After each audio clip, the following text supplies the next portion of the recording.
नमस्कार। आप देख रहे हैं पंजाब केसरी। और हमारे साथ आज खास मेहमान है मोहसिन खान, पीडीपी के स्पोक्स पर्सन है। मोहसिन भाई, आपका स्वागत है। वेलकम। बहुत बहुत शुक्रिया सर, आपके चैनल पे आपने अपने चैनल में बुलाया। जी जी जी। बड़ी बात यह है कि एक जो यूथ कन्वेंशन हुई है उससे मुझे लगता है कि पीपल्स डेमोक्रेटिक पार्टी में जो थोड़ी बहुत ऐसा चल रहा था, बूस्ट मिला है कार्यकर्ताओं को और कैडर को। क्या कहेंगे आप? देखिए सर, सबसे पहली बात है कि बुनियादी तौर पर जम्मू कश्मीर के अंदर जो पीपुल्स डेमोक्रेटिक पार्टी है, हमेशा अमन और भाईचारे के साथ लोगों के साथ जब जब इक्तदार की कुर्सी मिली तो लोगों को एक अमन और भाईचारे का माहौल क्रिएट करने की कोशिश की।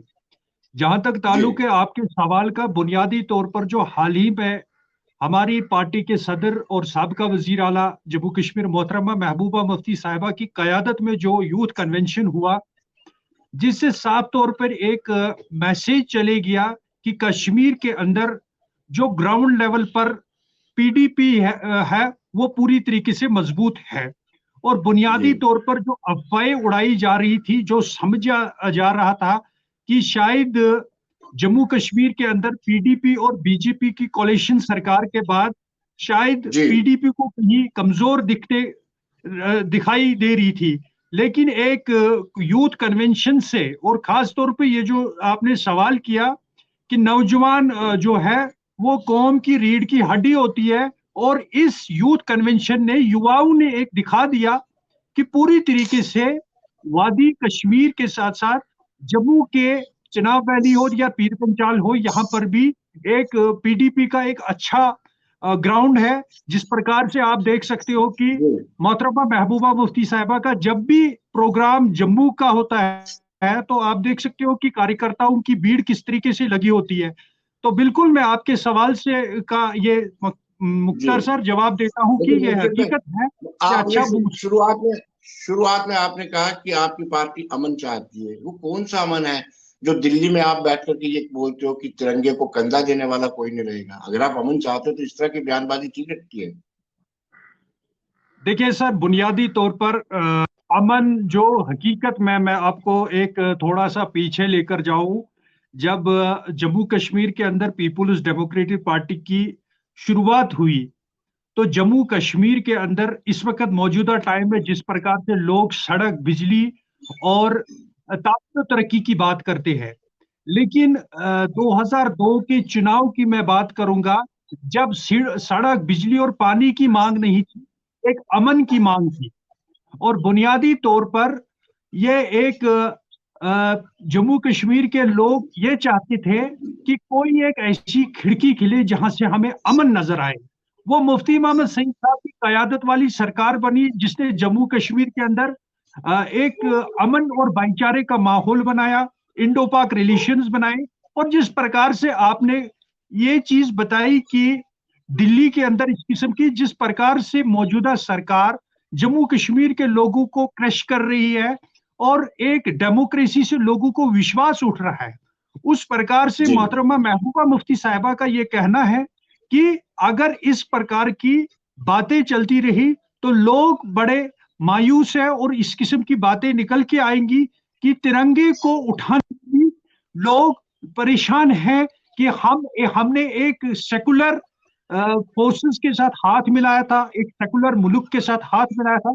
लेकिन बदकिस्मती से जिस हुकूमत को हमने चुना था, वही हुकूमत हम पर दिन प्रतिदिन जो है जुल्म आयद की जा रही है। नौजवान बेरोजगार हो रहे हैं। जिस प्रकार से आप देख सकते हो कि हमारा मोहसिन एसआई जी, का। मोहसिन जी, आपको लगता है कि बीजेपी के साथ हाथ मिला करके आपकी पार्टी ने बहुत बड़ा ब्लंडर किया है और वो भुगतना भी पड़ रहा है कश्मीर में आपको? देखिए सर, बुनियादी तौर पर जो भारतीय जनता पार्टी के साथ एक अलायंस हुआ था, वो हमारे कायद मुफ्ती मोहम्मद सईद साहब ने लगभग 2 महीने का अरसा इसमें लगाया था और एक एजेंडा ऑफ अलायंस क्रिएट किया था। बुनियादी तौर पर मुफ्ती साहब ने एक क्लियर स्टैंड के साथ बीजेपी के साथ हाथ मिलाया था जम्मू कश्मीर की तामीर और तरक्की के लिए। लेकिन हमें इस बात का विश्वास है कि मुफ्ती साहब ने जो अलायंस किया था, उन्होंने कहीं ना कहीं उस भाजपा की सोच जो अटल बिहारी वाजपेयी जी की सोच को थी, उस सोच को लेकर उन्होंने हाथ मिलाया था। लेकिन बदकिस्मती की बात है, लाल कृष्ण आडवाणी, अटल बिहारी वाजपेयी जैसे लोगों की जो आइडियोलॉजी थी, आज की मौजूदा टाइम की बीजेपी जो है उस प्रकार से काम नहीं कर रही है। तो हमारी जो जिस प्रकार से आपने पूछा कि हमें हमें कोई भी इस बात का नुकसान नहीं हो रहा है। बुनियादी तौर पर पीडीपी आज भी ग्राउंड लेवल पर मजबूत थी और कल भी थी।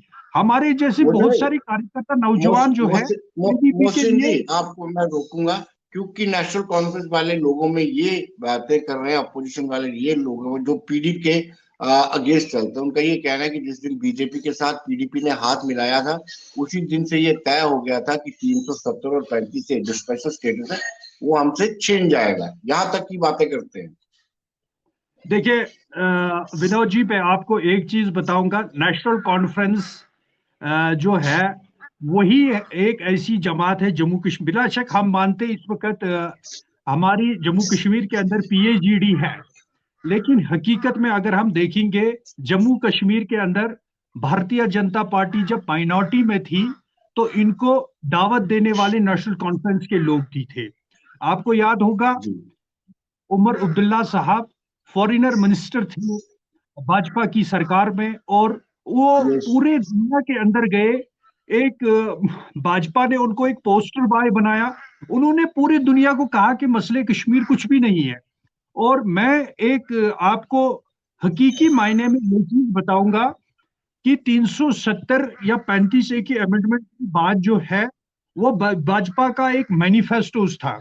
और मैंने आपको पहले ही कहा कि उस मुद्दे पर हमारे कायद मुफ्ती मोहम्मद सईद साहब ने एक एजेंडा किया बनाया था। उन्होंने बिल्कुल भाजपा से ये हाथ काट के लिए थे कि जब तक आप हुकूमत में हमारे साथ हो, आप 370 और 35A की बात नहीं करोगे।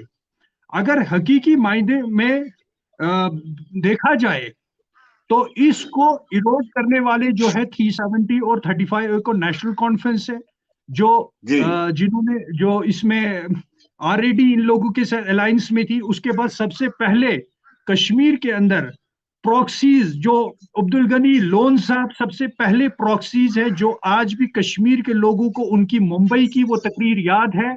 वो तकरीर सुनने के बाद कश्मीरियों के जख्म फिर से ताजे हो जाते हैं। तो बुनियादी जी। तौर पर ये वो जमातें हैं जिन्होंने हमेशा 370 को इरोड किया। इन्होंने हमेशा अपने दिल्ली को ऐशगा समझा। हालांकि फारूक साहब खुद भी यूनियन मिनिस्टर भी रहे हैं।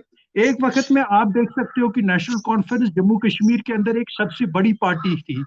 लेकिन जी। नेशनल कॉन्फ्रेंस को 370 और 35A का दुख नहीं है। जी। नेशनल कॉन्फ्रेंस को दुख इस बात का है कि मोहसिन जी, वो समझते थे मोहसिन जी, कि आप कश्मीर मुझे के अंदर मुझे कोई जी, मुझे ऑल्टरनेट ये हमारी नहीं। जी जी मुझे ये जी बताइए जी। कि आप अपनी पार्टी को यूनाइट क्यों नहीं रख सके? आपके ऑलमोस्ट जितने भी कैबिनेट मिनिस्टर थे, अब्दुल रहमान बीरी को छोड़ करके सब पार्टियां छोड़ चुके हैं, अलग अलग पार्टी में। कहीं ना कहीं आपने भी संगठन में भी, ऑर्गेनाइजेशन में भी तो कमी रही होगी। देखिए सर, सबसे पहली जो बात है, आपने जो बताया कि हमारी ही पार्टी से जो एक नई पार्टी वजूद में आई है, अपनी पार्टी, अल्ताफ बुखारी साहब हमारी पार्टी से जुड़े हुए थे। जी। दो राज्यसभा मेंबर हमारी पार्टी से जुड़े थे जो निकल के। हकीकी जी। मायने में ये चीज है, बुनियादी तौर पर कहीं ना कहीं ये सब लोग जो है, मैं आपको एक बात बताता चलूं कि हमारे पार्टी के लीडर मुफ्ती मोहम्मद सईद साहब एक कदावर लीडर थे। वो होम मिनिस्टर ऑफ इंडिया थे। और आप सीनियर मोस्ट जर्नलिस्ट हो, आप इस बात को बखूबी जानते हो कि होम मिनिस्टर की कुर्सी पे बैठना कोई छोटी मोटी बात नहीं है। जी। और बिल्कुल। उन्होंने बिल्कुल। एक, वो उनके अंदर एक ऐसी कैपेबिलिटी थी, वो एक दमदार लीडर थे। हिंदुस्तान की कैबिनेट में एक होम मिनिस्टर के ओहदे पर। और कहीं ना कहीं जो लोग, जिन लोगों का आप नाम ले रहे हो, ये कहीं ना कहीं मुफ्ती साहब के नाम पर इन्होंने अपनी कॉन्स्टिट्यूंसी के अंदर जीत हासिल की थी। लेकिन जो पीडीपी की कोर कमेटी है, आने वाले टाइम में कोर कमेटी का ये फैसला था 60 से 70% नौजवानों को आगे फ्रंट फेज पे लाने के लिए, जो इन लोगों से बर्दाश्त नहीं हो पाया। और ये लोगों ने अलग अलग रास्ते इख्तियार किए। लेकिन इससे आप देख सकते हो कि कोई भी असर पड़ने वाला नहीं है। पार्टी की सदर का एक फैसला है कि बुनियादी तौर पर हक, और मैंने आपके साथ शुरुआत में कहा कि हमारी जमात जो हक और इंसाफ के साथ है और कहीं न कहीं नौजवान को सामने लाना चाहती है। और बुनियादी तौर पर आखिरी सवाल आपसे, जी सपोज 2023 में अप्रैल में चुनाव हो जाते हैं, तो पार्टी क्या लेकर के पब्लिक के बीच में जाए? देखिए जो पहले से ही जो मैनिफेस्टोज हमारा है, जो रोड मैप हमारा पहले से ही है, जो जो अगर हम डेवलपमेंट के एतबार से बात करेंगे, लेकिन उसके साथ साथ अगर उससे पहले हमारे सुप्रीम कोर्ट की तरफ से अगर 370 और 35A का कोई आदमी फैसला आता है, क्योंकि जुडिशियली पर हमें बड़ा यकीन है, अगर और इसमें हमारा सबसे पहली पहल जो है 370 और 35A को जम्मू कश्मीर के अंदर बहाल करना, और उसके बाद सबसे पहले जो जम्मू कश्मीर के अंदर नौजवानों को हिराया जा रहा है। आपको एक हिस्टोरिकल हिस्ट्री है जम्मू कश्मीर के अंदर कि हमारी सदर मोहतरमा महबूबा मुफ्ती साहिबा ने एज ए चीफ मिनिस्टर 12,000 नौजवानों को जेलों से निकाला। इस वक्त तो बड़े बड़े लीडर जम्मू में कश्मीर में ऑफिस खोल रहे हैं और फाइलें बना रहे हैं कि बोल रहे हैं कि हम जेलों में जाकर मिलेंगे, लेकिन महबूबा जी ने ये करके दिखाया है। और यही हमारा बुनियादी तौर पर आने वाले टाइम में जम्मू कश्मीर के लोगों के साथ हक और इंसाफ के साथ और तामीर और तरक्की के साथ एक हमारा रोड मैप होगा। इसी मुद्दे पर लेकर हम लोगों के बीच में जाएंगे और यही चीज लोगों की जरूरियात भी। बहुत बहुत शुक्रिया मोहसिन भाई, धन्यवाद।